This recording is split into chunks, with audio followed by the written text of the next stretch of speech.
Hola amigos, bienvenidos a la segunda parte de este video. Y bueno, como ven, acá tengo el costanero ya agujereado con todos los agujeritos por donde van a ir pasando los travesaños para que vinieran a hacer los palos de escobas para que apoyen los calzados.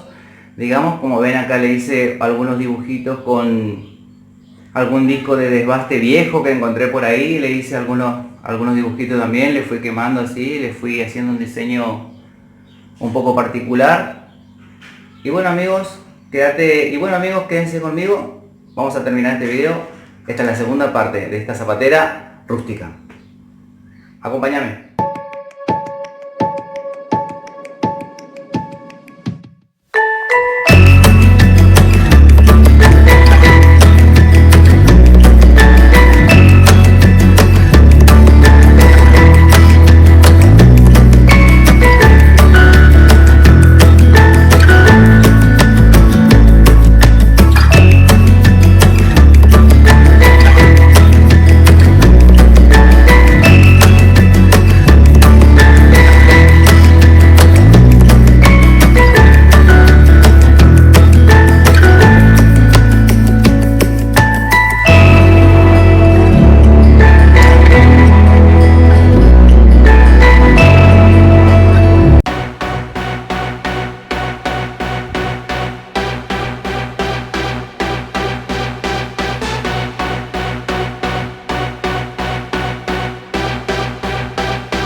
Muy bien amigos, hemos terminado con el proyecto de la zapatera rústica.